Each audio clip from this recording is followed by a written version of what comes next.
Hello, good morning. My name is Davion Fleming. I am the Director of Admissions here at Lick-Wilmerding High School. We're so excited to have you all join us this morning at the beginning of the admission season, the beginning of your process.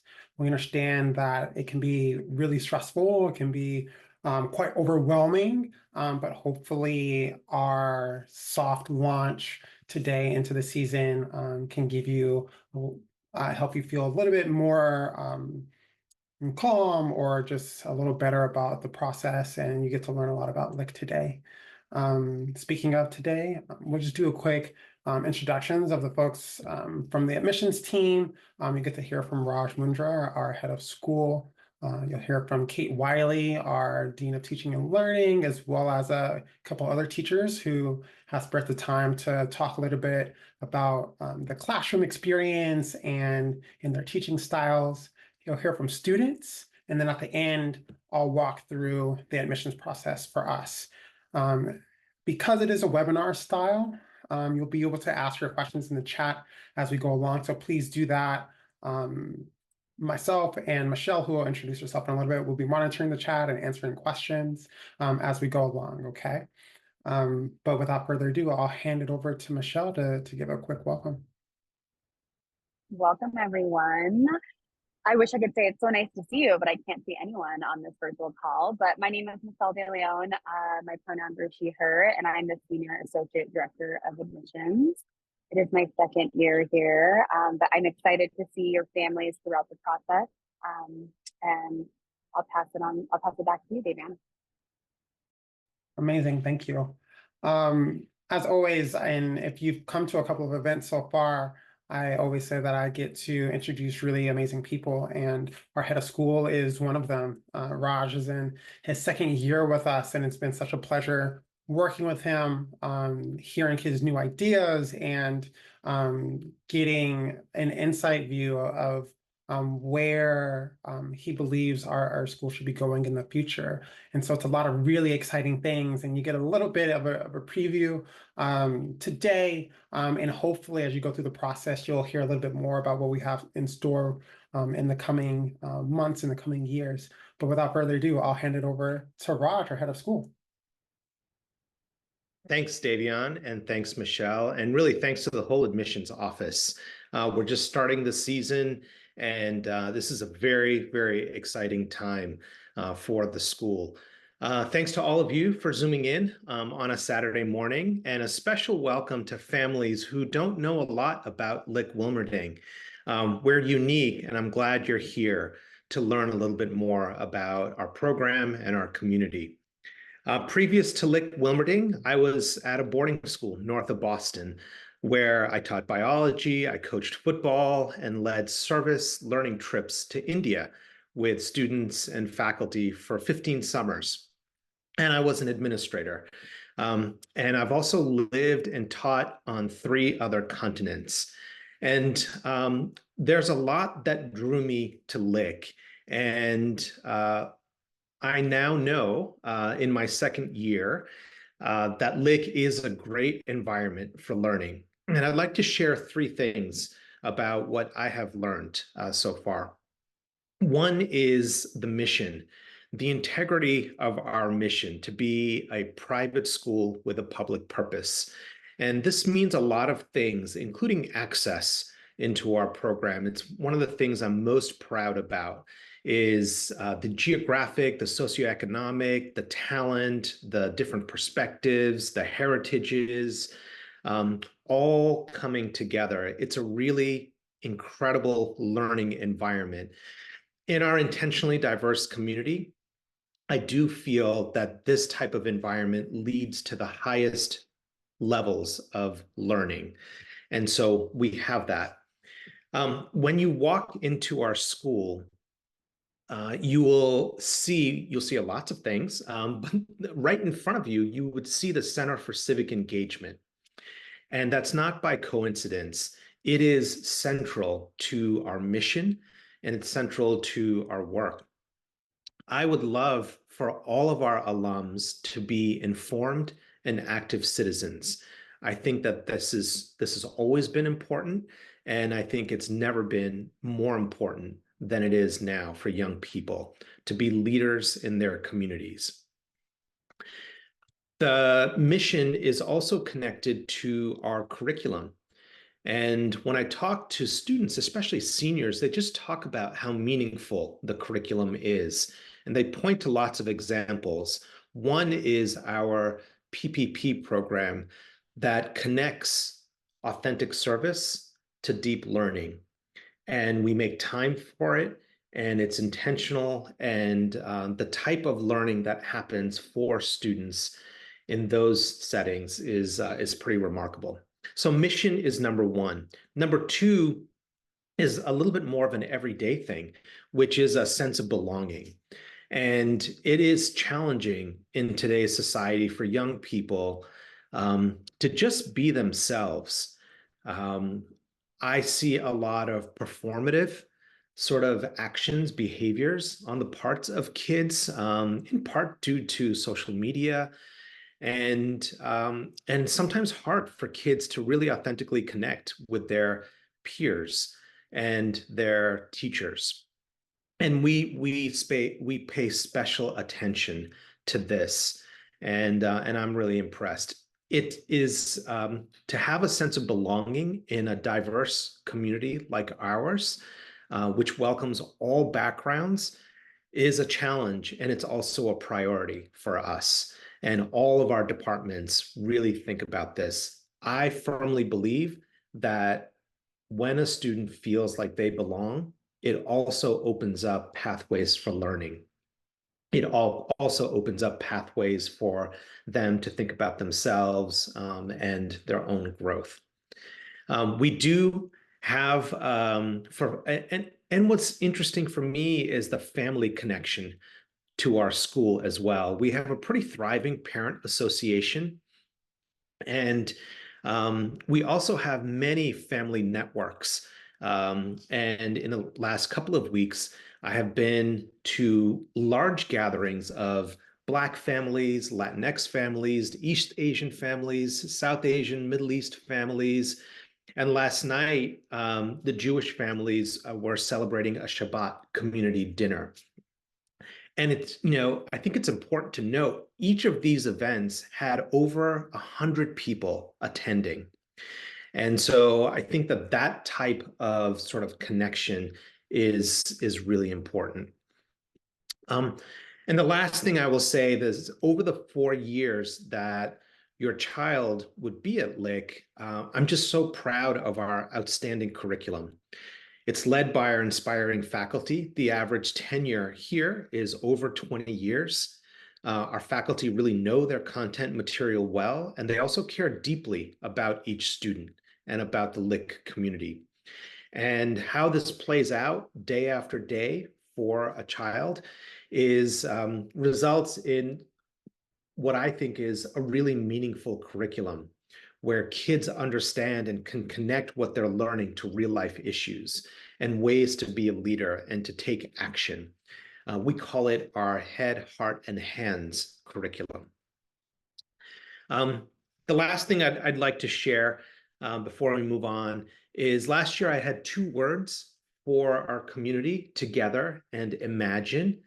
And our word for the year this year is curiosity. And I really do hope that you can come and see our program in action, that your child would be able to come and visit some classes, that you would be able to come around and walk around. And when you do, I'd ask you to sort of look for a couple of things related to curiosity. One is how we encourage students to suspend judgment and ask questions. Another, which I see every day, are students who delight in discovery. A third is really exploring and experimenting with different tools and materials. Our tech arts program is so unique, but even beyond tech arts, in so many of our classes, our kids are consistently exploring and experimenting. And finally, our kids we create an environment so that they can be creative. They can connect their curiosity to a type of creativity so that they can learn more about themselves and everything around us. So thank you so much for tuning in this morning, and I do hope to meet you in person. And I look forward to this engagement you have with the admissions office. Thanks so much, Davian. Awesome. Do you have time for maybe a question or two? Love that. Great. One of the things that you, Raj, will share with many of the families that may be coming in to the lake or maybe attending next year is that you're fairly new, and so what advice would you give to all of our families and their students as they're going through the process, or should they come to Lick next year? What advice would you give them? Yeah, well, I think through the process, it's really understanding who we are. And there are a lot of great schools in the San Francisco area, public, parochial, independent, and each one has a little bit of a different kind of flavor. And so I would say really understand, who we are. And one of the things I would say to highlight is how you show up in your community. That is really important for us. I have to say, I was really blown away, actually, by the level of kindness that our individual kids have and what that collectively means in our community. And so we will have a lot of smart, talented kids here. And I think the ways in which you have shown up in your middle school with your peers and with your teachers is going to be something that we're going to be really curious to learn more about. And then last question, Raj, what's your favorite lunch at Lick? Well, I do love our salad bar, which has a lot of options and a lot of very fresh, healthy food. But I will say that on Fridays, sometimes burger day just hits the spot. And so maybe that's part of it. But I will say the lunches here are fantastic. You can even, I didn't even know, you could eat for a while that you could order your own sandwich the night before and sort of pick it up. And so we have lots and lots of options for kids. Awesome. Thanks, Raj. Really appreciate your time today. Thanks. Great. So now we'll move forward, and I'll pass things over to Kate Wiley. She's our Dean of Teaching and Learning, and she has been a part of the Lick community for a while now. And so she's just seen the program grow and evolve. And so I couldn't really think of a better person to talk to you today about our academic curriculum and go down to the nuts and bolts and the nitty-gritty of our program and some of the things that make it special. Kate? Great. Okay, Savion, can you give me a thumbs up if you can see slideshow? You can see it. Great. Welcome, everyone. It's a pleasure to join with you this morning. And let me just, there we go. Just a little bit about me. My name is Kate Wiley. I am entering my 19th year here at Lick-Wilmerding. This is the 4th Bay Area high school that I've worked in, first independent. I'm a local person. I grew up and went to high school in San Francisco myself. And I am the Dean of Teaching and Learning currently, and I also teach in the history department. So when we have a panel of teachers a little bit later, I can talk a bit about that program. So today really is just for me to give you some insight into, as Davion was saying, some of the nutsy boltsy pieces of our curriculum. And I've really curated this to emphasize what the experience is for 9th graders, just so that you can get a sense of that transition and how we onboard and design an experience for their first year here that I think is indicative of our mission and our values and really what it means to be a Lick-Wilmerding student and what sets Lick-Wilmerding apart from some of our peer schools. And as I go through this, please feel free to ask questions that Davion and Michelle can answer in the chat. And then certainly I'm happy to take questions at the end of the slide deck. So just a little bit about our objectives today, again, is just to afford you some insight into the ways in which our mission actually becomes a lived practice and a sort of a lived part of our curriculum. Some of the sort of philosophical foundations of our teaching and learning program, in particular in the last few years, myself and my colleague, Alegria Barclay, who's the Dean of Faculty, have really spent some time working on a sort of clearer articulation of some of the values of the school and sort of what our beliefs are about sort of when, sort of what conditions are necessary in a curriculum and in a classroom to sort of elicit the best learning. And then again, in particular, the experience of our ninth grade students in their first year of high school. Okay, so to get us started, I wanted to just pull a couple statements. I'm not going to read through them all. You have access to them, and you can go back in the recording and review them if you would like. This is sort of how we open our curriculum guide. These are sort of the statements that we sort of agree to as a teaching and learning community when we think about how we design a curricular experience. And I just wanted to highlight a few things. I have highlighted a few things to take note of with this statement. And one is that we're sort of very actively, we sort of use the language of our mission statement, really almost as sort of verbs in the way that we think about our teaching and learning program. And again, that is to connect something that is sort of an ideal, that is a guidepost for our institution, and then actually making it something that is lived and done day in and day out. So again, as you can see that we really amplify the core pieces of our mission, the inclusion pieces with all walks of life, lifelong learning, and what it means to sort of, as Raj was saying, be more curious than certain about yourself, about your peers, about the world that you're living in. And also just really emphasizing, a lot of people talk about the uniqueness of the head, heart, and hands sort of motto and what that looks like. And I do want to really intentionally make note of that. The head, heart, and hands is something that we are constantly seeking to make sure is an integrated experience for our students. So it's not that sort of a head experience is happening in one learning space and a heart or a hands experience is in another learning space. And so I'll talk a little bit more about that when I get into some of the ninth grade experience. And then the second thing is sort of what are some of the guideposts for our teachers here? And so, as Raj was saying, we have sort of a real sort of depth and breadth on the bench, so to speak, with our instructors here. And in my tenure here, again, coming into my 19th year, I think one piece that has stood out to me and what drew me to Lick, really two things drew me. One is this sort of balancing of sort of high standards and high expectations and letting students know that they have the capacity and the skill set to meet high expectations with a sort of equity pedagogy approach to teaching and learning. And that is providing consistent and multiple and varied pathways so students can access the learning that is in the classroom.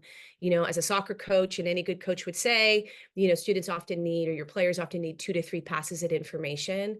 And so I think what stands out with our teachers is sort of doing that elegant balance, incorporating these two things, right? So that students can be encouraged to sort of achieve some of those high standards, and yet they're consistently finding pathways and scaffolding to have access to that.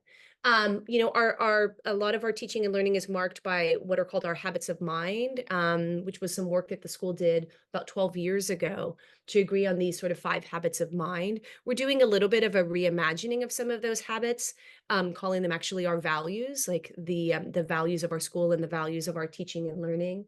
But you will often find these referred to by students in the nature of the ways in which they're encouraged to think about their educational experience. Projects and work of the class will actively include this language as both part of the experience as well as actually part of sort of the evaluation or the assessment of the work that's being done. And then lastly, as Raj was mentioning, and I will profile a few of these, a lot of our courses are what we call public purpose courses. And so we actually modeled our public purpose program actually on Tulane University many years ago in the ways in which they responded to Hurricane Katrina and what type of responsibility they felt to be an educational institution in a community. And so we modeled that their approach to it to bring it to Lick-Wilmerding. And so a lot of our courses are what we would call public purpose courses. And so 25% of their course learning and experience and reflection and evaluation and core work is actually done with community partners. Students take on clients in some cases as community partners, and they're producing a product, whether that is a bench in PSPP, or they might be producing a short documentary film to advertise the work, let's say, of a community partner here in the OMI district. And so I'll profile a little bit about those courses as we move through. So I just wanted to show too, because we're going to have two teachers joining us, one from the technical arts department and one from the science department. And so I'm just profiling these two. Again, I'm not going to go through and read them, but every one of our teaching programs, teaching departments in the last couple of years have crafted what they call their philosophy statements. You can find these on our website when you go into each academic department, but it talks a lot about their philosophy of teaching and learning and ways in which they connect their mission to the practice of their classrooms and the environment that they design so that sort of best learning is happening. And again, I just think to take note is even if you skim it, you will notice a lot of the language of our mission, and you will notice a lot of the language of our habits of mind featuring in these, from things like confidence to bridging across difference and inclusion. A lot about that students who feel a connection to one another are often in the best situation for collaborative learning. And I also just want to point out that in a lot of our departments, this is technical arts, and then here's our science department. You know, the way that sort of the hands philosophy of our mission lives is this belief that students are constantly sort of constructing meaning and constructing knowledge together. And that appears in a history classroom, and that appears in our leadership classroom, a class out of the Center for Civic Engagement, and it appears in a biology classroom. So each department has crafted a philosophy statement to be able to articulate to families their sort of departmental agreements and conditions about what sort of curates the best learning. Okay, so I want to get a little bit into sort of the specifics of the curriculum. This is a lot to take in. You don't need to take in all of it. What I want to highlight with this is just really one core thing. So these are our graduation requirements. So this is sort of the nitty-gritty of what would your course experience look like over 4 years. And as a school in the state of California, we of course align with the UCs and the CSUs, what they call sort of their A through G designation. But the one thing I just want to sort of make note of is that like by the end of sophomore year, in many cases, our students have completed a good majority of the UC and the CSU sort of graduation requirements or what their expectations would be. And so in a lot of ways, our curriculum is very much ours, right? That what their experience is for us to make sure that they're having sort of a holistic, sort of diverse experience of the variety of our courses. And one thing I think that would stand out for Lick in relationship to many of our peer schools is a very, very robust arts experience. We are an arts founded school. And as you can see here, the combination of our technical arts, performing arts, and visual arts, students at Lick graduate with 3.5 years of an arts experience.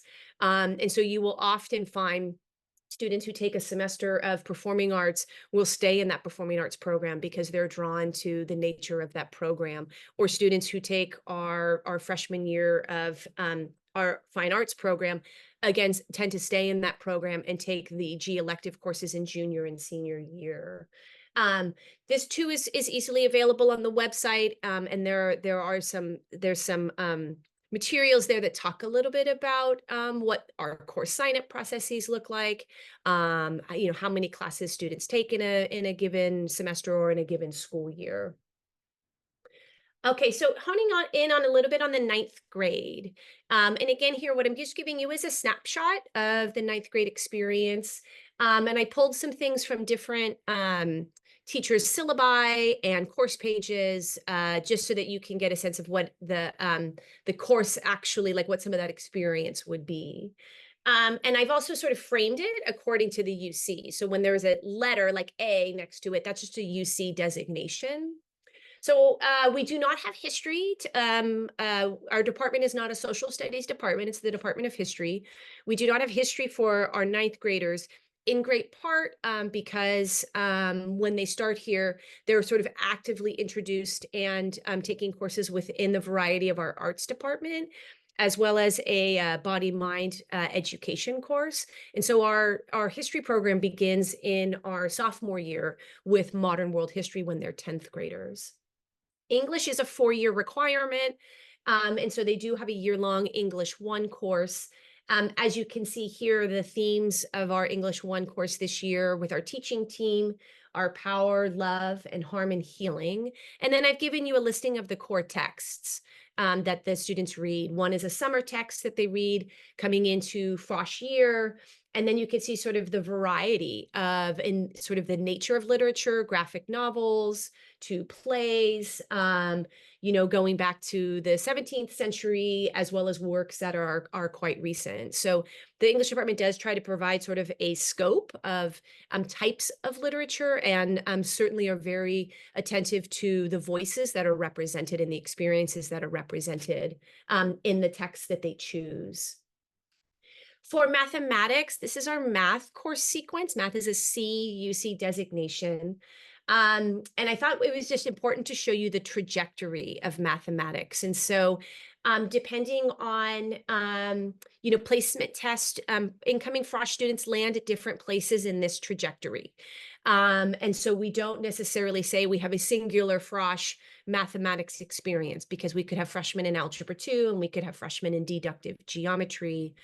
An important point I did want to make note is that we do create pathways. So again, that students have access to as much of the scope of the program as possible. And so if students choose or start in Algebra 1, there are pathways where they can land in calculus if that is something that they would like available to them when they are seniors. And it just involves doing a summer program, either in geometry or in pre-calculus, sort of their choosing of how they want to do that. But again, the school sort of is being very intentional at creating pathways so that students can access sort of the full scope of a learning program. And then our science and language sciences are D. Freshman year, students take a full year-long biology course. Sophomore year is chemistry, and then they sort of move into options of courses that they can sign on for in their junior and senior year. You know, we'll have a science teacher on the panel a little bit later, so I'm not going to spend too much time talking about it. But again, just pulled a little bit of the course description for the biology course. And again, you'll see markers of our school habits of mind and our mission, including inquiry, collaboration, you know, the sort of skill sets that they will be delving into and practicing as part of that experience of being a scientist. And then our language program. So we have a 3-year requirement in our language program, and also ask that students have level 3 attainment. And the rationale behind that is for students to have sort of a robust experience in sort of a singular discipline in our languages department. Again, here, similar to math, incoming Frosh might land in different places depending on their previous experience in studying a language. These are the 3 that we have represented currently: Spanish, Chinese, and French. And I just have given you sort of an indication of the highest levels where students can culminate their learning. If a student is a sophomore and has hit the highest level of attainment, at the end of their sophomore year, we ask that they launch into a new language to really, again, broaden their sort of learning experience in languages. And then lastly, our visual art and technical arts. All freshmen take a program called Contemporary Media and Art. And in that program, students actually move among the teachers of different disciplines. So they get exposure to variety media and sort of artistic foundations. The themes for this year for our contemporary media and art class, and it is a year-long class, are identity, space, nature, and storytelling. Identity is our drawing and painting experience. Space is our drawing and design or architecture experience. Nature is our drawing and photography in particular experience. And storytelling is our drawing and video. The students make a movie. And so you see that it all starts with drawing. And so very intentionally in this department, there's sort of a design phase to their learning, and then an actual sort of artistic interpretation of the design phase. And then in our technical arts department, students are required to take 2 full years. The freshman year is a design and technology course. Similarly, there they get exposure to all of the different skill sets within our technical arts, from computing to working in the wood shop to electrical. They produce a lamp as part of that core experience. And then in their second year, they have options to choose from. They choose one option in the design and craft sort of disciplines, and then one option in the design and engineering disciplines. And again, we have a colleague who'll be speaking a little bit more about that, the experience in technical arts in a little bit. Our performing arts department, it's sort of labeled as a G requirement, the UC's G, which is the elective requirement. Students are required to take a semester of performing arts. That might be in dance, that might be in instrumental or vocal music, and or that could be acting, theater, and or stagecraft. So they have a selection. They can do it at any time in their tenure at Lick. They do not need to do it as freshmen unless they want to audition in for our instrumental courses. We do believe there it's hard to sort of maybe have a year off of instrument playing and then come back into it. So we do have students audition for our chamber orchestra or jazz instrumental music, but they can really fulfill this sort of graduation requirement at any time when it feels appropriate to them. And then we already have filled our G elective requirement for the UCs by freshman year, but there's a whole slew of offerings in our G electives that a lot of students take. And you'll note a lot of these courses are public purpose courses, from community computing in our technical arts to journalism to leadership in action out of our Center for Civic Engagement. I also do want to take note that a lot of our classes, even if not framed as such, really are inter and multidisciplinary, which I think when you think about transferable skills as a student and skills that are sort of essential for a rapidly changing world, that inter and multidisciplinary way of thinking and way of developing a skill set is critical. And so a lot of these classes are connecting learning to sort of a higher purpose outside of the classroom. We do have a graduation requirement that is our public purpose program. For the 9th graders, that program and that experience is really curated for them. So it's sort of a landing for them about what does it mean to do public purpose at Lick-Wilmerding. And so they have a sort of a unified 9th grade experience that involves a little bit of work in facilitated conversations in classrooms, and then actually involves community work that they do as a grade. They do in sort of small cohorts.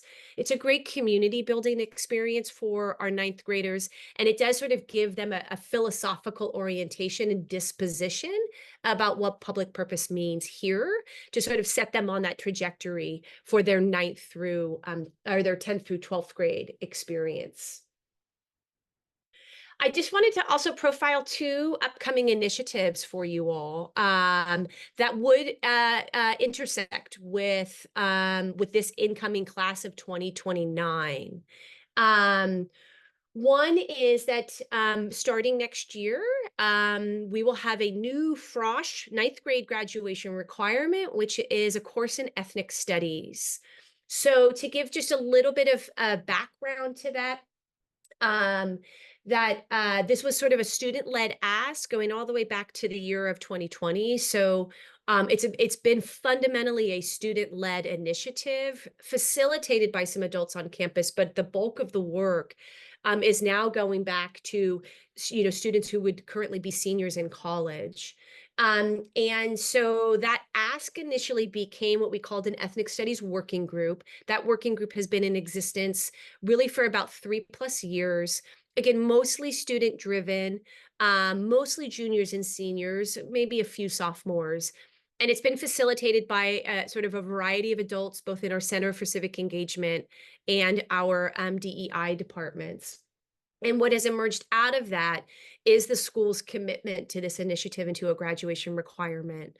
And so currently we have a sort of across administrative, faculty, staff, and student body who are working with an external consultant, and we're actually building the curriculum, to mirror the sort of history of ethnic studies in the Bay Area and mirror AB 101, which is the California state law to have ethnic studies in K-12 public school education, and yet to also be a lived experience of our mission and our values. And so bridging those two things, which is creating a course that we feel really models LIC's values. This course will launch next year. So students in the incoming year, our body mind education department is currently 9th grade experience is a full year. The 9th grade experience in body mind education will be 1 semester, and the other semester will be the ethnic studies class. The ethnic studies class will also be a PPP class. And so we're doing a little bit of a revamp of the freshman experience of public purpose to actually have it embedded and lived within a class experience that is sort of fostered by the teachers of that course. And then lastly, sort of a second initiative that is something that's it's going to be a few years sort of rolling out. The school is doing a real sort of intensive examination of our assessment practices, our feedback practices, and really our grading structures. We had partnered with Stanford's Challenge Success, if some of you are familiar with their work, around sort of student stress and student engagement. Specifically, we partnered with them actually to gain some insights and some coaching about the possibility of doing a schedule redesign and thinking about really trying to move to our use of time that might favor a less is more approach. Students reporting that they love all of what they're doing, and yet sometimes it feels spread a little thin. So we actually partnered with them initially for that reason, but in doing some survey work with them, of course, what emerged also out of that was that grading and assessments were both the greatest stressor for kids, but also for adults. So it was sort of this shared moment of like, both sides of the coin of the teaching and learning were experiencing this as a stressor, which really meant we needed to do some reinterrogating. We had not done so really since 2011, 2012. So it also just felt timely to do that interrogation. And so the work of this year is a lot around greater alignment in departments around assessment, doing things called like grade norming, where teachers grade student work together. Do we all have agreement on what we're looking for, on the skill development, on growth areas? What does a B+ mean? What does a B- mean? Do we have agreement there? And doing more competency-based feedback. So feedback about skill sets and growth in skills and growth in the objectives or expectation of an assessment. That's much more instructive for a student. It's much more growth oriented for students. It's also much more relational for students and teachers. A singular point or a singular grade doesn't often produce that. That can be less instructive for students. It can be less personal or relational. And so that's a lot of the work we're doing this year and into next year. But we're also doing some exploration of our grade scale and sort of hierarchy and the hierarchy of grades. And one of the things that we're exploring is we do have a few classes here at Lick that are pass, no pass. And so what would that look like to think about as sort of a landing for 9th graders to potentially have more coursework be pass, no pass? 9th grade grades don't factor in terms of sort of their transition to academia life after high school. And so it's one of the things that we're exploring as a teaching and learning community. It's sort of a new exploration. It's going to be a lot of the work of this year. But any shifts or changes, particularly that we would make to any grading structures and or specifically the 9th grade experience, is a decision that we have decided that we would make in the next month, so that one, as an internal faculty, we can do the work to build the infrastructure for that, and then secondarily to be open and transparent and communicative with current and prospective families, so that that you all have sort of a a full appreciation and understanding of what the ninth grade experience would be and sort of what that portends for your students' experience over the course of their time at Lick. Okay, that is my last slide. Davian, I don't know if it's Q&A with me or more panel and Q&A at the after, but I'm happy to do either, whatever makes sense for you. And I'm going to stop sharing. For sure. I think there are a couple questions that are a bit better for you to answer before, just that are a little less specific to a discipline. I think that'd be really good to for you to talk through. Sure. I'm trying to find it right now. But oh, yes. So there was a question just like how many classes are students taking on average, and how many are students taking each semester? So if you can break that down a little bit for everyone.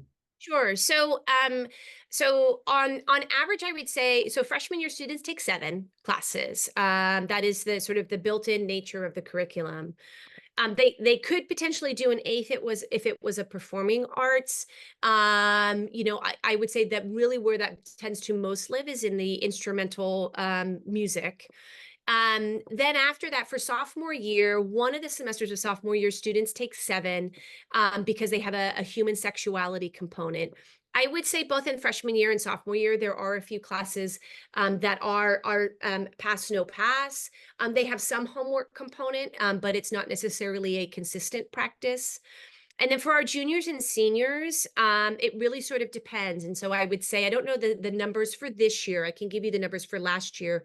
I would say last year, we had about 70% of our juniors take 7 classes, and about then the other 30 to 35 are taking 6. And then senior year, it was about 50-50. What I would say is I'm a student who graduated a few years ago, and he and I were talking when he was a senior. I happened to be teaching him and was writing his college recs. And we were talking about course load, and he said, Ms. Wiley, other than, freshman year, I took 7, and then sophomore year, the one semester I took 7, he said, every other semester I've taken 6 classes. And he said, I feel like I got a really great experience of the school. I was able to do student council. I was able to be a varsity captain of my sport, like other things that really mattered to me. And he said, I didn't feel the pressure to necessarily have to take 7. And I appreciate that I didn't have to take 7. And he also mentioned that he felt like it didn't in any way intersect negatively with any goals he had post-Lick. So I think students and families have to sort of know themselves and what's important for them as they think about that decision making, because the 7th course it adds more. Yeah. And then one more question before we loop in our other teachers, because I think it's some of the questions I think would be good to hear some different perspectives. But when looking at the new assessment system and potential new grading, what were some of the considerations in place as we're thinking about like college and how our students are transitioning outside of Lick? Right. So, a few different considerations I think factored into it. One, certainly that for all intents and purposes, the grades and the grading of frosh year wasn't playing out in any sort of transitions. And the fact that some of the most elite colleges in the country are actually also implementing the same system with their incoming frosh, right? To give students that the spaciousness with a transition and learning, like, okay, so what does it mean to be a student in this environment? I would say another really compelling factor, and this is specific to Lick-Wilmerding, is, we draw from so many different middle schools. So we have students, which is such a strength of our school.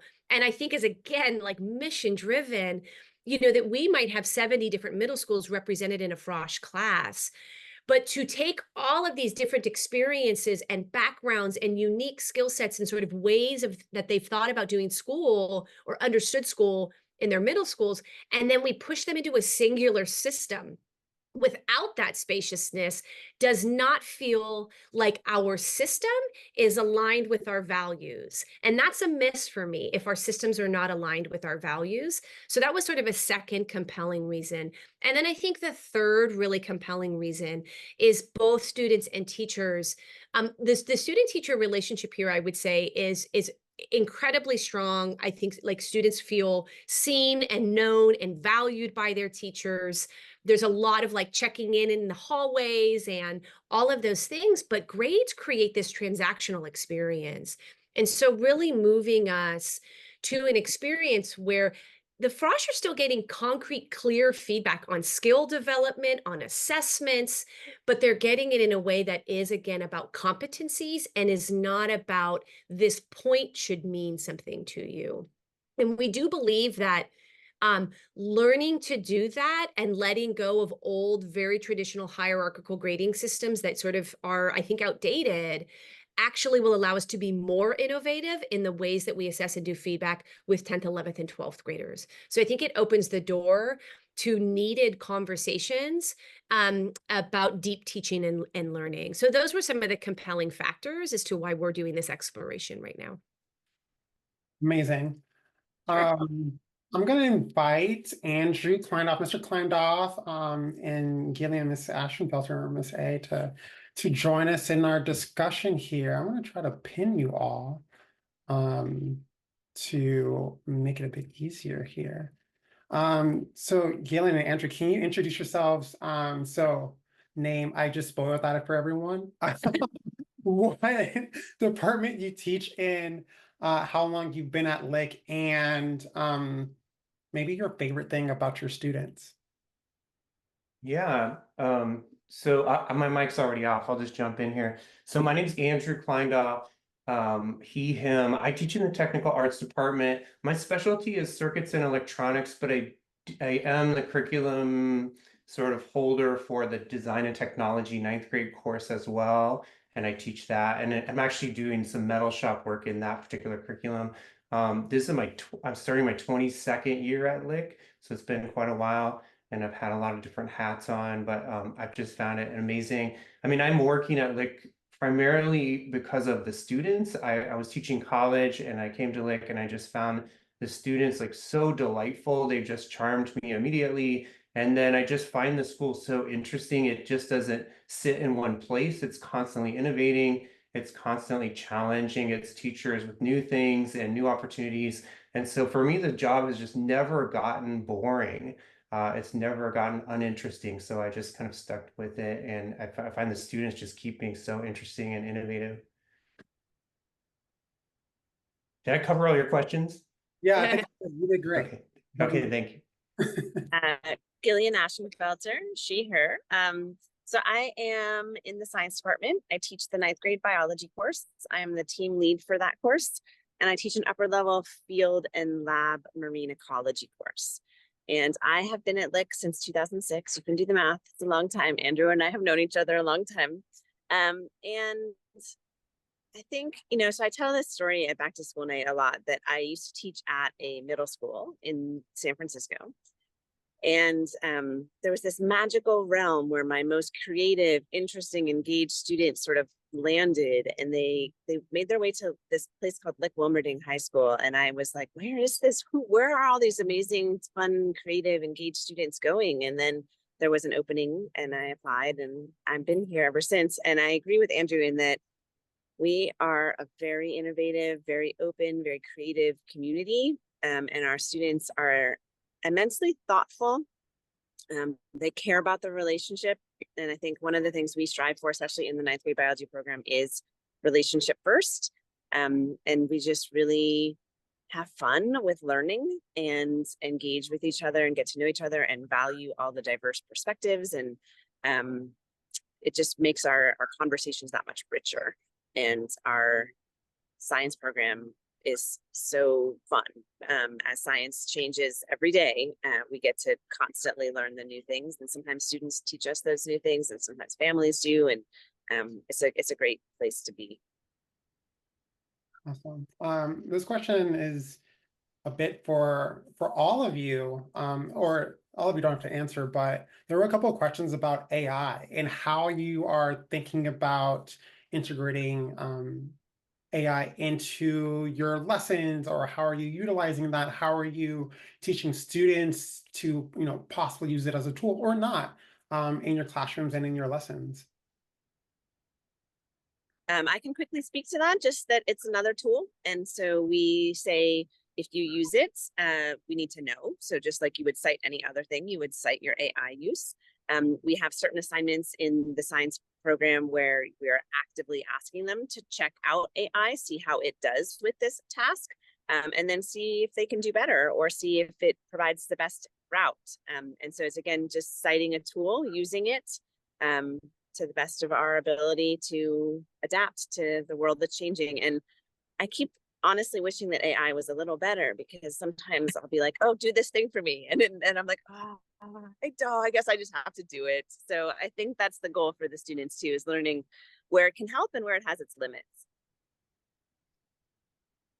Yeah, and I can just give a little brief summary of the tech arts. So I agree with Gillian. It's a tool, so we believe it's an important tool, and we're teaching students how to use it. I would say, just on a very practical level, we actually have incorporated, like when we're teaching them new sort of software things, we actually have incorporated into some of the tutorials, like use AI to figure out how to do something and see what kind of response you get and things like that.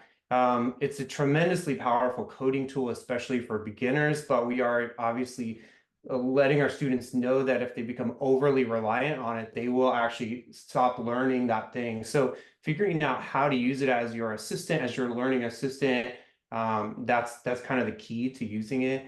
And then, of course, being an electronics and programming person, we're just seeing all kinds of innovative uses of it. I've already been in a couple conferences about how teachers are using it, and I've seen lots of creative ways. And so we're trying some of those out, everything from like generative code use to like, we've seen people training specific systems to do really interesting things. I saw a class that was entirely about training a doppelganger of yourself, which seemed kind of interesting. So there's, I think, just like looking at all the ways it's been using, and it's just changing all the time. So I'd say like what I say today, it might be different than what I would say like 2 months from now. But we're definitely using it, and we're not trying to hide from it. Awesome. There were a couple questions, Kate, just about AP classes. And so can you talk a little bit more about that? And maybe Keelan or Andrew, just provide any insight as to like how our philosophy around AP classes allows you to be a better teacher at Lick. Sure, I can start. So Lick made the move away from advanced placement classes in, I think, 2008, 2009.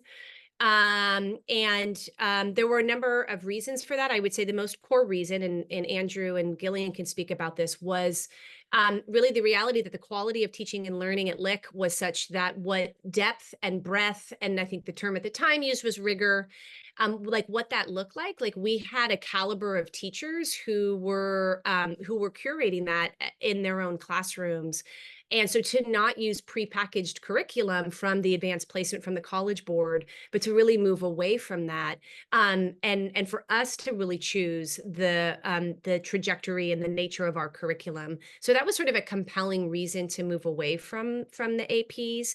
We have not found since that move that has in any way had sort of a negative impact on either students' experience of classes here or life after Lick. In fact, I think it probably was more freeing for them. And we do still have some students take AP exams based on their experience of really great classes that they take here. But it does allow them to self-select in if that's something that they want to pursue or not. And I think it also bears out that the quality of teaching is such that they can still navigate those exams if they so choose, without us having to essentially use curriculum that was not designed in-house. So I'll turn it over to Gillian and Andrew. Yeah, I was at the school when we did have APs and when we transitioned out of them. And I think basically like what Kate said, I think there was a feeling too that students were getting sort of like just brain dumped with the curriculum, and a year out, you kind of ask a student like, how much do you remember from that curriculum? And what unfortunately wasn't enough. And so there was a feeling that it's like, we need to go more in depth and not just try to cover this mass of things just so people can take this test. That said, I know that teachers are interested in supporting students that want to do that. And I know, for example, in our department, we have a couple of coding classes, and our teacher has both participated in just online seminars about the AP for computer science, and then also has books kind of covering what do you need to know for the AP in computer science. And so she tries to incorporate the exact same skills into her own curriculum so that students are prepared, but the curriculum is not explicitly built around that. And so we're able to be more creative and move at a pace that I think is more appropriate for a diverse group of students than sometimes the AP would allow. I mean, right. So teaching to a test limits one's ability to really explore what's happening in the here and now. And so by having an AP exam be the barometer, as opposed to what's happening in maybe San Francisco, what's happening in Oakland, what's happening in Berkeley, where can we go and do a thing and live our very specific local ecology, for one example, or other ways in which we can be super creative because we don't have to specifically tie to curriculum that is meant for the whole nation, but we can actually be really local, really tap into really local resources and be able to teach in a more real connected way where everyone really feels connected to the curriculum in a different way that APs would have allowed us. Right. Gillian, can you talk a little bit about just the general structure of how you all are teaching in science? Like, is it lab-based? Is it a lot of group work? Are you doing a lot of lectures? Just how are you looking at teaching and learning in your classroom specifically, and how are you assessing students?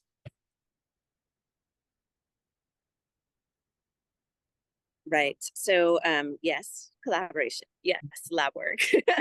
Short answer is yeah, I mean, the goal is every day the students are doing something with their hands. Every day they're doing something in groups, in collaboration groups. Assessments are highly varied. So we have some science writing. We have definitely data skills. So how do you graph? How do you use a spreadsheet? How do you collect data? How do you observe? How do you do some background research? We start with the 9th grade a little bit more scaffolded. So any writing they do, they have a lot of prompts, even sometimes sentence starters, so they know how to frame a science sentence. We do a lot of scaffolding in that 9th grade year, and then it kind of develops through the different years. In the sophomore year, they do a very large group project where they run with an experiment of their own choice. And then we have the poster sessions, which will remind people who have a master's degree of sort of a master's type of programming, where you would have your large poster session where you meet and greet people and talk about the science that you completed. We also have some, straight up multiple choice questions on a short quiz, something like that. And in my course, actually my upper level course, just basically attending and being fully present on a field trip is actually 25% of the course grade. So they are assessed by engaging with the science with their hands, by showing up on time, by being there for 2 hours on a weekend or at 5 a.m. to collect data. So the assessments are all highly varied depending on the course and what's appropriate. And it's a mixture of everything, starting with the 9th grade being very scaffolded so that it's highly clear, very clear for students what we expect from them, and we want them all to succeed. So the goal is for everyone to feel welcome, everyone to understand that they are all scientists and that we value their contributions and that we want them to be successful. Great. This is a question for everyone. Or there's been a couple questions about how we support neurodiverse students, and I would encourage everyone to come to a couple of other virtual events that we have later on in the admissions process. One is specifically about how we support all of our students, and we're going to talk about advising. We're going to talk about our learning strategy center. We're going to talk about counseling. So that's a really great way to just learn a little bit more about our entire infrastructure. And then we also have a virtual event that's specifically about how we support neurodiverse students. And so you can sign up for those events on Ravenna. But my question for the three of you is, what are some of the approaches that you take in your classrooms to support our neurodiverse students and all of our students who may be, that may have challenges in the classroom?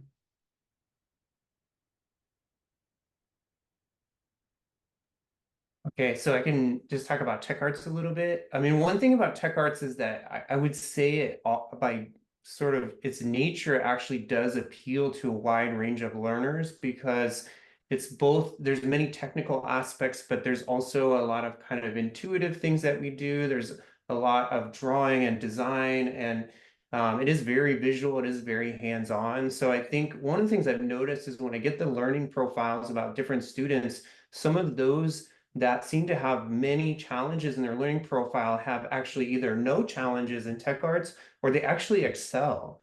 So in some ways, it's made me think like some of these learning challenges are not so much challenges as though the curriculum is just maybe too text-based for them. And that when they get into the visual realm and the realm of making things, they're actually thriving. And so that's been really interesting. And I think that does help those students feel confident and figure out like, this is actually the way that my brain works, and I need to pursue more here. But we do have some, like when we teach ninth graders, for example, 3D modeling, right, we have these pretty technical tutorials, but we've built them, one, to be pretty visual, very flexible, and then also we create a video component, and we also make them ourselves. So we know our population, so we are building them with our population in mind and trying to think about all those students as we make them. So that would just be some examples.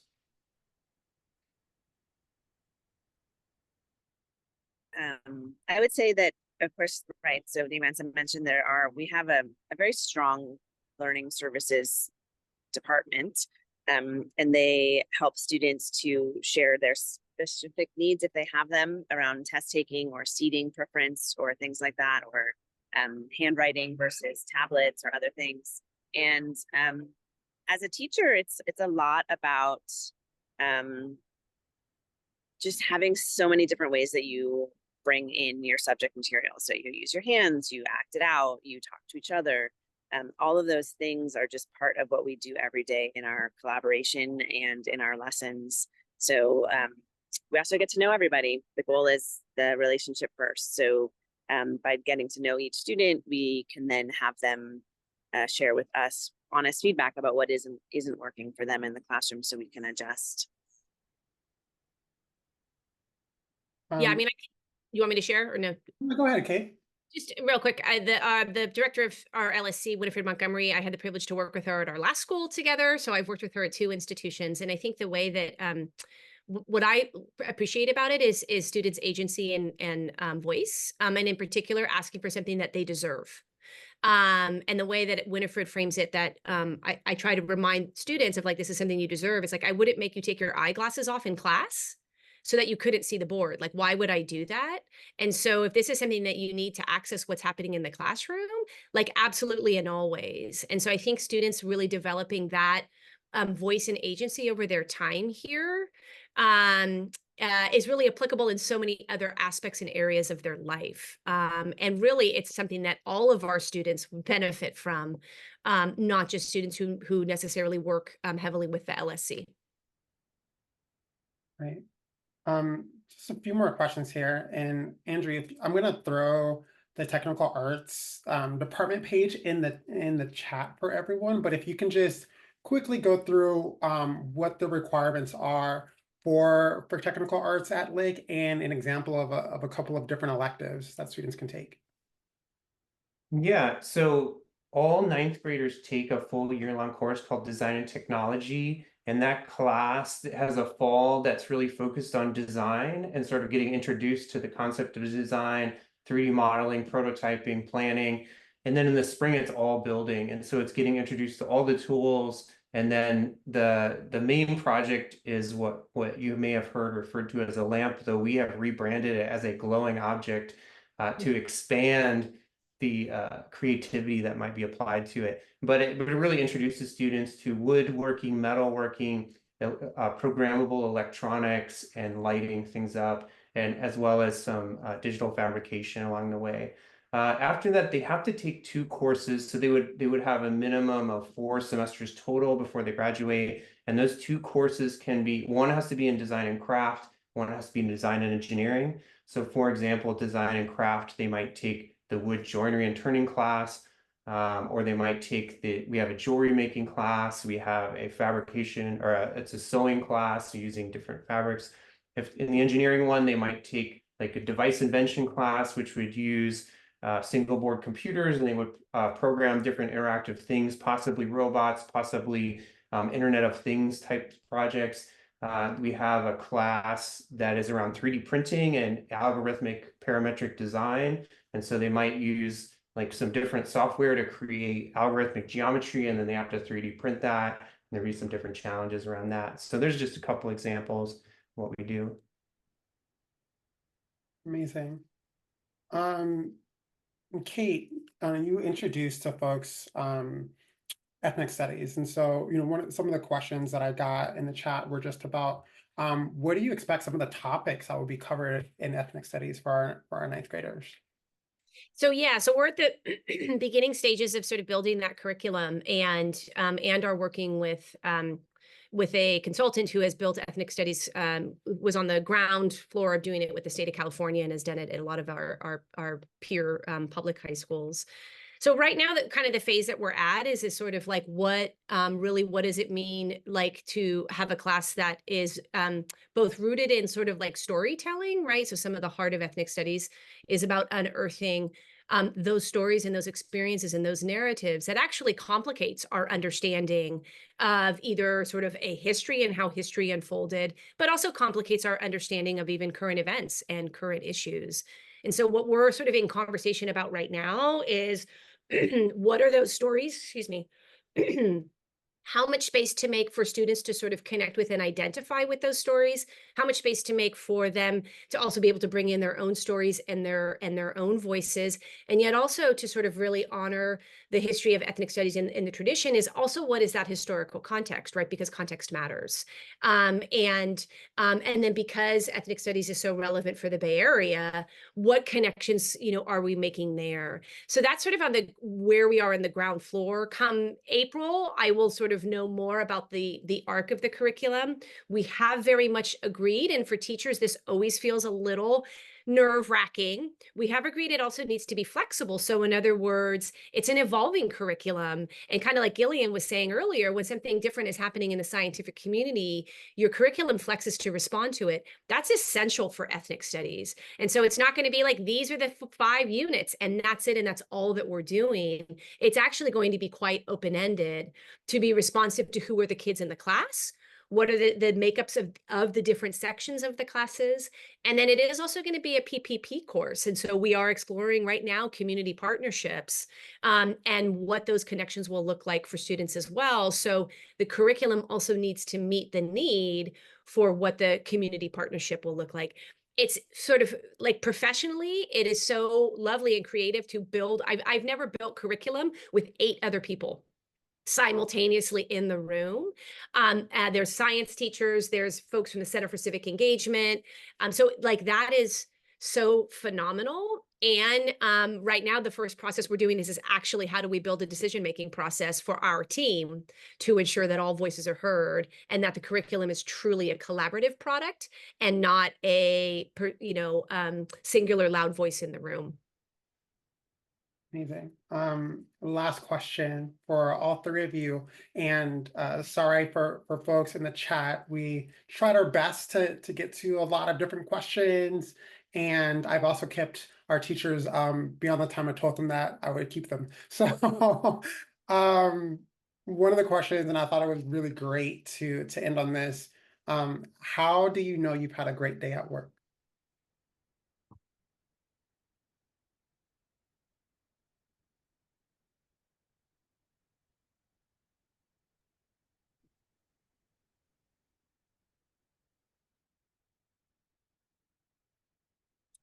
I guess for me, it's that I learned something new from a student in one moment, and I also laughed with my students and my colleagues in the same day, maybe cried as well.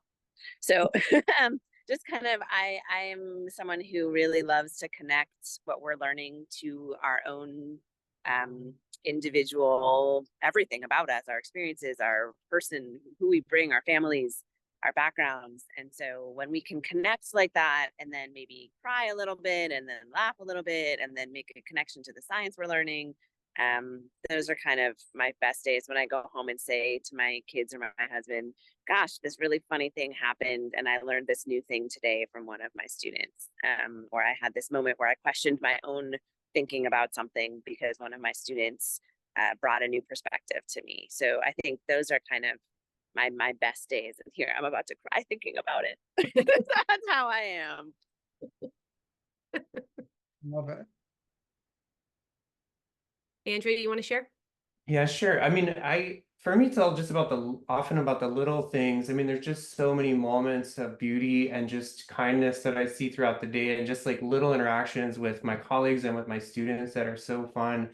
I think, also like no matter how long you do this job, it's just every day I go in and I'm nervous for that class. Like, am I as prepared as I want to be? Is it going to be good or it's going to be meaningful?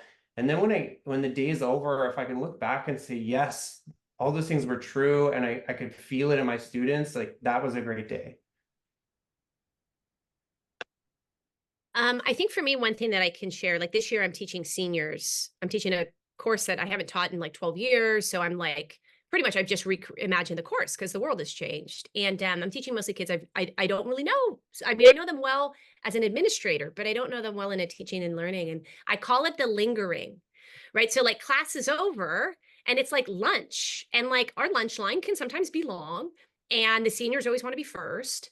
And when they linger, and they're like yesterday I did a lesson and I thought it was kind of boring, actually. Like I was like, oh, didn't quite go the way I wanted. And a student came up after and was like, thank you. And I was like, okay. And then he like lingered and just had a follow-up question. And then they kind of walk out of the classroom with you. It's that piece that I think I've never experienced at another high school. Like the kids are packing up 10 minutes before class. They're like on to the next thing. That was always my experience at other classrooms. There's a lot of lingering at Lick, which I love, because those are the moments that build trust in a classroom that really makes the learning so rich. And I think humanizes you as an adult to kids. So I call it the lingering. The more lingering in a day, the better my day has been. I have often seen students linger a little too long and they need to get to their next class, or on a Friday at the end of school, they're lingering and it's 3:45 and it's like, hey, like you gotta go home. I have definitely seen that many, many, many times. What a great way to end our panel with our teachers. Thank you all for jumping on this morning. Really appreciate it. And again, folks, I'm sorry we weren't able to get to a lot of your questions, but please continue to come to our other events and reach out to us. We're happy to answer any and all questions you have about our academic curriculum, etc. Thanks, you three. Thank you. Bye, thanks. All right. Okay, so if you could share your name, your pronouns, if you are comfortable with that, what middle school you went to, maybe one or two things you do as an extracurricular activity, and share what your favorite lunch is. I asked Mr. Mundra what his favorite lunch was earlier, and he said the burgers. It's okay to also say that, but we'll start with that. And since we have a senior on, I'll let you go first. Hi, everyone. I'm Mason. I use he, him pronouns. And yes, I'm a senior. Some stuff I love to do in my free time. I play 3 varsity sports at Lick, so in my free time, I'm often practicing. And then I also love to garden. And my favorite lunch is probably the wings that we have at Lick. So what middle school, Mason? I went to the San Francisco school. Cool.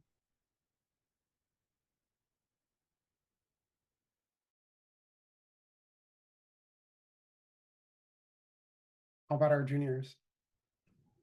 I could go. Hi, I'm Yuratsi Serio. I'm a junior. The middle school I went to was James Denman Middle School. My favorite lunch at Lick, I would have to say, is the pesto pasta, which are Mondays. And some extracurriculars that I do, I run and weightlift, typically like Monday to Friday. So yeah. Hi, my name's Brandon. I use he, him pronouns. I'm a junior. I went to St. Cecilia Middle School. Some extracurriculars I'm involved in is usually cross country or track, and I also like blogging in my free time. My favorite lunch, I'm gonna have to agree with Mason. I think the lemon pepper wings are really good. So, yeah. Hi, good morning. My name is Caitlin. I use she, her pronouns, and I'm in 10th grade, a sophomore. And I went to Taylor Middle School, which is in Millbrae, and I don't live in San Francisco, and it was a really, really big public school, so I'm happy to share about that experience and transitioning to Lick. And my favorite lunch is the Mayan chicken. It's really good. Cool. This question I got earlier, and so maybe let's have Mason and Caitlin talk a little bit about this. You both are athletes, you're really involved in a lot of things. So how are you able to just balance your extracurricular activities, specifically your sports, and your schoolwork? Like, how are you able to do that, and what supports do you get? Well, obviously the sports are competitive at Lick, but it is known on the teams that academics do come first. So like your coaches all understand that like if you need to take a practice off to study for a test or do your homework, like it's okay. Um, but I mean, I'm a type of student who like loves to have sports because it gives me more of a schedule. Like if I went home and didn't have sports practice, I would have too much time and then I would find myself procrastinating. So I love the structure that sports give me. So yeah, I find that I mean I play sports every season and I have never had a challenge with schoolwork. Yeah, I totally agree with Mason. So I play volleyball and I played club volleyball, like competitive, like travel for 4 years now. And as a freshman, I went into Lick and I made varsity, and that was just top 10 experiences of my life. Basically, I loved varsity volleyball. I think my upperclassmen were amazing to me, and just they showed me around school, so I highly recommend playing a sport, whether you've never tried it or you've been playing like me, like for 4 or multiple years. And I would say one thing that I really appreciate at Lick for being a student athlete is the teachers. They are 100% super helpful, and I only play volleyball during the fall. So when I'm playing club and I have to travel, like I go to Utah every year and I miss 4 days of school, my teachers are 100% on it. I email them, I'm in great contact with them, and they help me catch up or even change their lesson plan around the dates I'm missing, which is so helpful. And I just think building a good connection with your teachers is a great thing at Lick. Awesome. Brandon, Yuretsi, what's been your favorite class so far and why? Um, I guess I'll go first.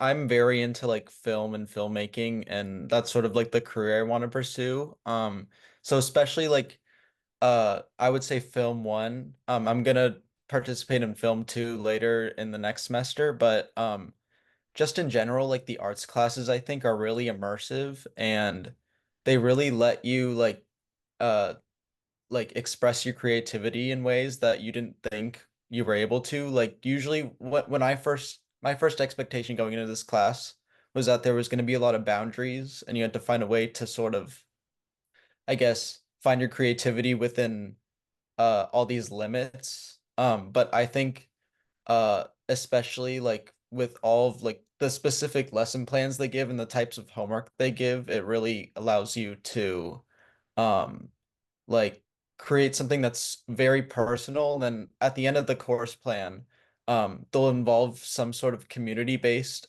presentation. For example, we worked with like AIDS survivors and we got to create these really like fascinating documentaries, have these really one-on-one interviews.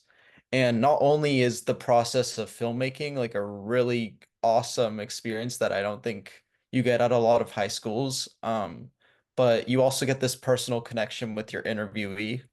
So for example, I'm still like in touch with the person I've interviewed, and I just learned so much from him, especially since he was from like a completely different generation. So I think yeah, arts classes in general are really awesome, but film one and film two, if you're into that type of stuff, is really valuable for sure.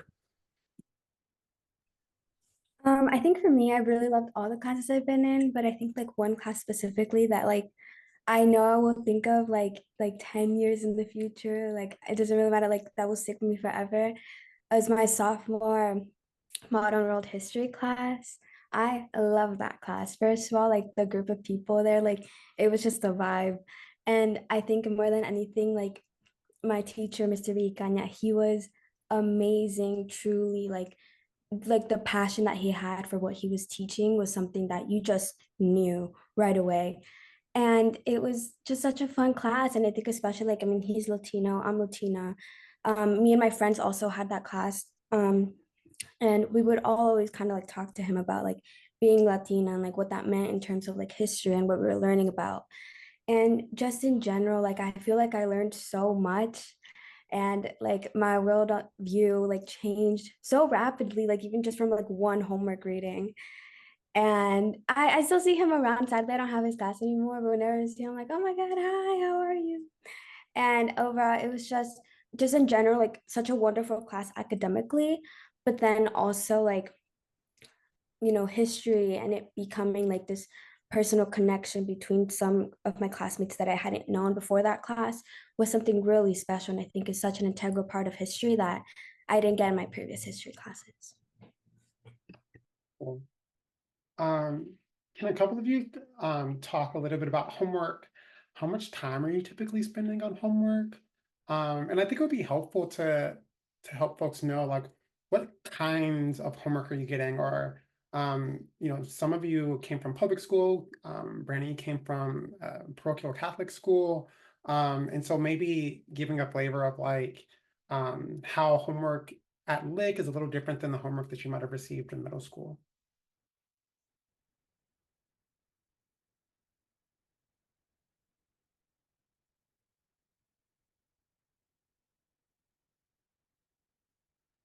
I would say that like the biggest difference, like from moving from like a Catholic private school, like middle school, was that the homework here felt much more intentional, I would say. I felt like every piece of homework wasn't just like to exercise your brain longer after school. It actually felt like it was deepening my learning, and I felt like I was excited to go back to school the next day and sort of like I don't know, like I'm usually not the type of person to be like psyched to go to school every day, but I felt like some classes have homework that's like that gets you sort of like excited to discuss with your classmates, and especially for classes like English, the like I would say that like top 10 homework moments, even though I don't really enjoy homework at all, but like we got to bring in a piece of art that resonated with us personally, that related to uh like a piece of poetry that we read in class. And we ended up discussing like King Kunta by Kendrick Lamar, and it was just like such an awesome experience because it didn't it was just a fun class, honestly. Like I would say homework doesn't always have to be this serious uh like period of time where you're just sitting down and sticking your head deep into labor. Like it was actually like engaging. So yeah. Yeah, I would agree with Brandon. I think the homework is very intentional at Lick. I definitely to the school I previously went to, it was a lot of busy work. It was a lot of like, oh, just like do these assignments, and I wouldn't really learn anything from the homework or feel like even like I deepened my understanding. But I think especially like at Lick, it's very intentional, and sometimes it could be as simple as like make a Pinterest board for like an arts class or something, which I love those assignments. But they're truly helpful. You know, I was very confused before making my Pinterest board, and after I knew exactly what I wanted to do with my project. And I'm honestly so excited for Monday because I get to work on more. And then it could also be like a reading, you know, that's like maybe like 5, 7 pages, that might seem long, but it's actually really interesting. And, it truly like gets you ready for the class that's about to come, or gets you like, thinking about like your perspective and what you think about this certain, like whether it's an article or like, a primary source of sorts about somebody that you're learning about. And, going back into class, I feel like everybody really brings something from the homework. So I can't really think of a time that like, I've done a homework and was like, why did I do that? There was no reason to it. So that feels like something very special, especially since that's a feeling I had often before. And then something to add is there's homework limits. As a junior and senior, I'm pretty sure each class can only give you an hour of homework. And then sophomore and freshman, you only have 45 minutes per class. And then one thing that's great about Lick is you have your class every other day. So you'll never have homework due the next day, which is really nice. And then building off of what Brandon said, I totally agree.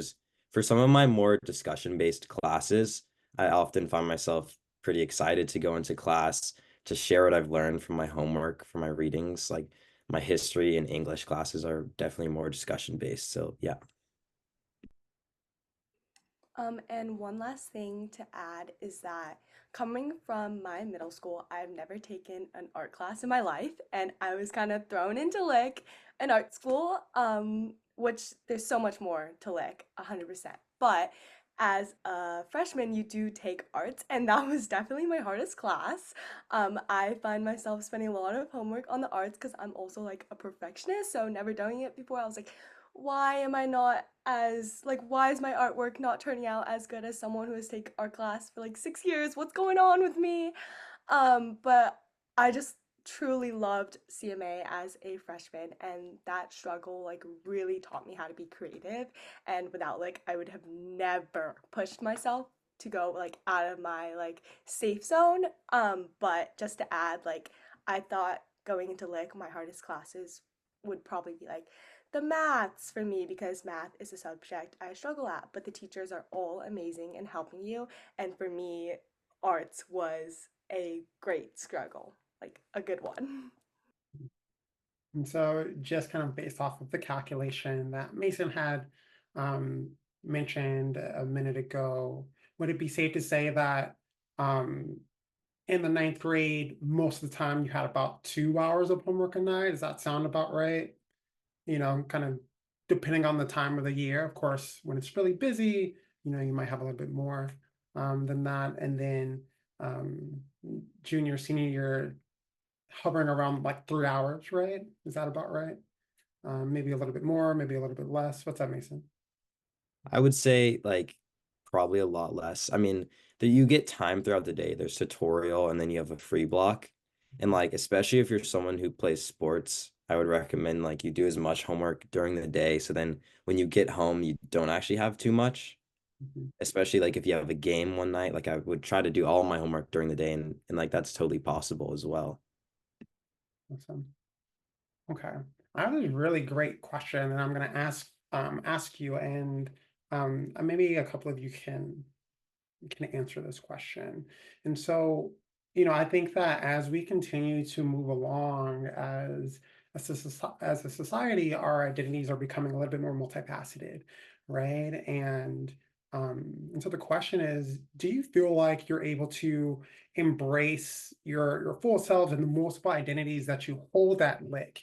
Maybe in the cross section between your perhaps racial and gender identities, and like maybe your faith-based identities, the ones that we can't see. Do you feel comfortable embracing and showcasing those identities that you hold at Lick? I would say that I personally do. I feel like when it comes to like core identities is like, first of all, definitely like I'm Catholic. That's like, I know I wear like a lot of like, I guess religious stuff, I guess. And sometimes the way I talk, some things slip out that have to do with my religion. I would say that on top of that, being Latina, and I grew up in lower income. So definitely the communities and things that, sometimes the way I talk even is different from those of my peers at times. And I think in 9th grade, that was definitely something that was like very different to me, since I also like the kids I went to school with at that time were from the same communities. But I would say now, especially like sophomore year, I really found that a lot of like those things or barriers of like me being myself around other kids was more something that I had internalized like to myself instead of what it actually was. Because when, I would talk, maybe in a less formal way by accident, nobody would really care. And they would just kind of like move on. And, when I would notice that like other kids would also kind of like slip in things about their religion, about their own personal views, and everybody accepted it. And I think that's like the really cool thing about the school. I think, people kind of let you exist as you are, and there's not really a core judging of that. And I think on top of that, the school has such a heavy, you know, influence, I guess, by by understanding different perspectives. It's part of our community norms, right? To like understand different perspectives. And I think that's something that like everybody really has internalized that here at like I feel like I haven't had an experience where somebody really did anything that was like opposing to that. And even in biology, we recently had a conversation about ethics in medicine, and religion was brought up. And even though the discussion definitely got a little bit heavy, right afterwards, we were all chill. Like it was just vibes. So, and I think that's something that I very much appreciate from the school since, like, I know that's not a common thing at times.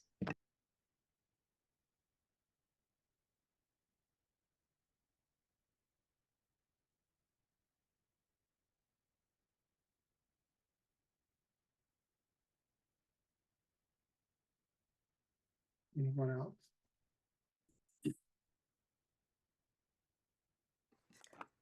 I can go. So I am Asian American and I am Chinese. And one thing I really appreciate about Lick is the affinity spaces. I love Asia, which is an affinity space and like a club too. And I just really appreciate seeing people who have like similar experiences as me, as like culture and like growing up in their family and stuff. And also my ninth grade teacher, Miss Henderson, um, she was also Asian American, and in English, that was a big part of my identity and how I wrote essays and stuff. And I would just contribute like my life experiences with struggles and highlights of my culture and stuff. And she would totally get me. And I think finding role models and adults at Lick who also have the same culture or ethnicity at you is really crucial because I just like resonate with a lot of things they say. Yeah, and adding on to that, I think like the community is constantly like changing and branching off into different affinity spaces. So like for example, like I don't think there was really like uh I guess advertised like Christian based faith group. And I saw like posters around Lick and I'm like, wow, like we haven't really seen that before here. And I feel like even if you're never like pushed to join a group that you don't want to. Like there's so many groups, like for example, I'm like Latino but also multiracial, so you can choose whether you want to like for example, we had an event called Samahara Days of Justice, and there would be moments where we could join in an affinity group that we would feel most comfortable in. And like for one, there would be two like periods to talk in those affinity spaces. And for one period, I would choose to go in the multiracial group, and the next period I would choose to go in the like Latinx based group. And I thought uh I guess just your ability to like explore those different communities is really what makes Lick like such a freeing place and such like a I don't know, a liberating space in a way. Yeah. Awesome. If you all could remember or go back in time a little bit to when you were in eighth grade, um, and you were going through the process, what was the moment that you knew that Lick was the place for you?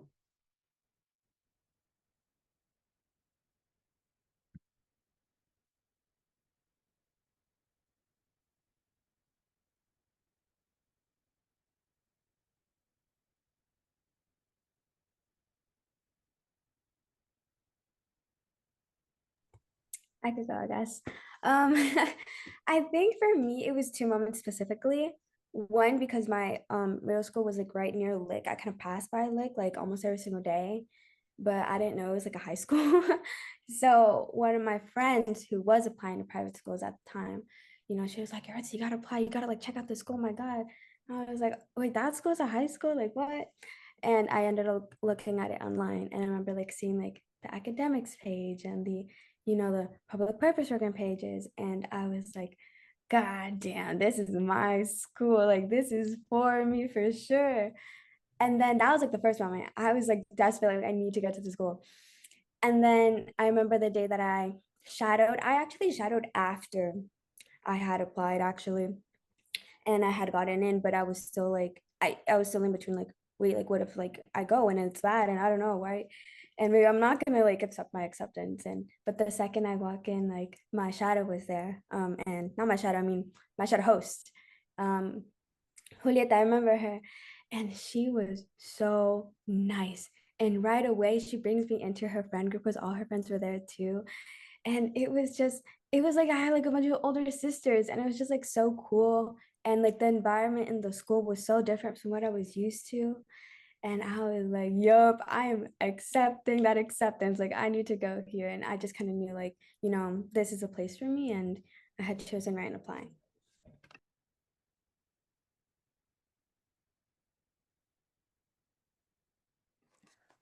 So like I said, I don't live in San Francisco, so my choice for high school, I had no idea where my head was. And my mom heard about Lick from other people, but we heard really late, so I didn't get a shadow, which I am really sad because I wish I could see like the community and stuff. So I like tried to get in there by like going to an athletic showcase and it was booked.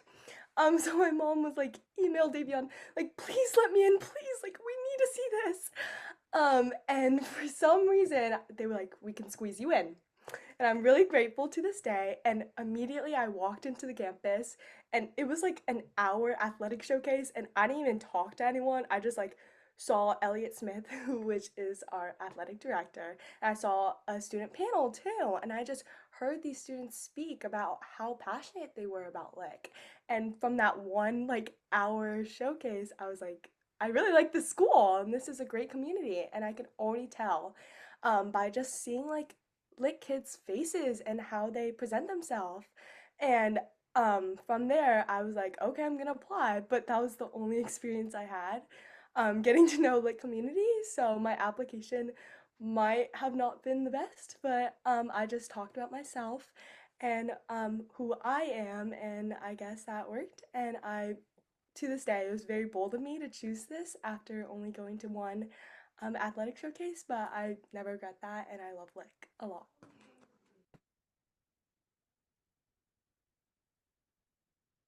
Um, let's see, we're coming towards the end of our time.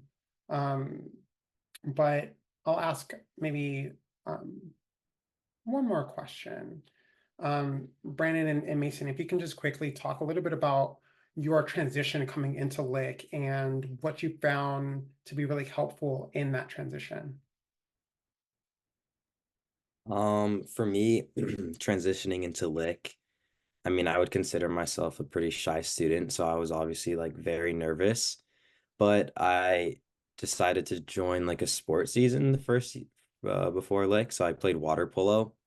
And if you play a sport first season, you have like a preseason before the season starts. So I was able to make and meet a lot of new friends before I actually like officially started high school. So that was really helpful for me. And then there's also freshman orientations. So I was able to go into Lick pretty confident because I had already met and made a lot of new friends. And like the first day that I stepped on campus, I was able to recognize a lot of familiar faces. And like one thing that's really important about sports is you make connections with upperclassmen. So I was able to feel it was pretty special, just like looking around the halls and being able to say hi to these seniors and juniors, and that felt really cool. Yeah, and sort of adding on to that, I think like when I was in middle school, it felt a lot more formal and like the teacher student connection felt like uh a little more distant. But I would say when I transitioned to Lick, like there's always this person first like notion that like Lick has that I think is really important to not just view like people as students or just as athletes. Like you're a well-rounded person. You have multiple things about you that I guess that like you could explore. And I think, yeah, like when I joined cross country, like I was really scared the first week. I was like, I have never run in my life, especially for like this long. Like I thought I was just gonna be so tired and not want to like do any athletics. But I think, yeah, the upperclassmen, like lower classmen, like friendships that I made were some of like I think the most essential parts of like the lit community. And I think um yeah, sports in general and also like theater, like if you're into that. I joined One Acts last year. Um and I think that was just really important because that also has that upperclassmen, lowerclassmen like dynamic that I think is also really important. And I made a lot of my good friends that way as well. So yeah, I would say the transition is uh definitely it's much more welcoming than I expected for sure. Okay, last question. Uresi might know this question. Brandon might too. But you get 3 words to describe Lick. No, no explanation. And one of your words can have a hyphen because Lick-Wilmerding has a hyphen. And so one of your words is going to be life-changing. Then you can choose that, or whatever words you choose to have a hyphen for. So 3 words, one of the words can have a hyphen, no explanation. All 4 of you have to answer. I could go. I'm not sure if this is the same thing I said last time, but the first things that are coming to mind would be community, love, and opportunity.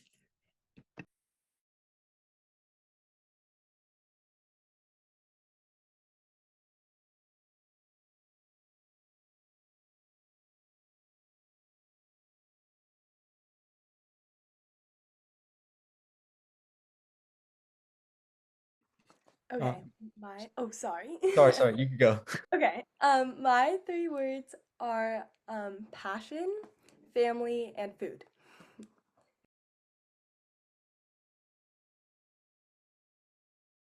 I might have said this last time as well.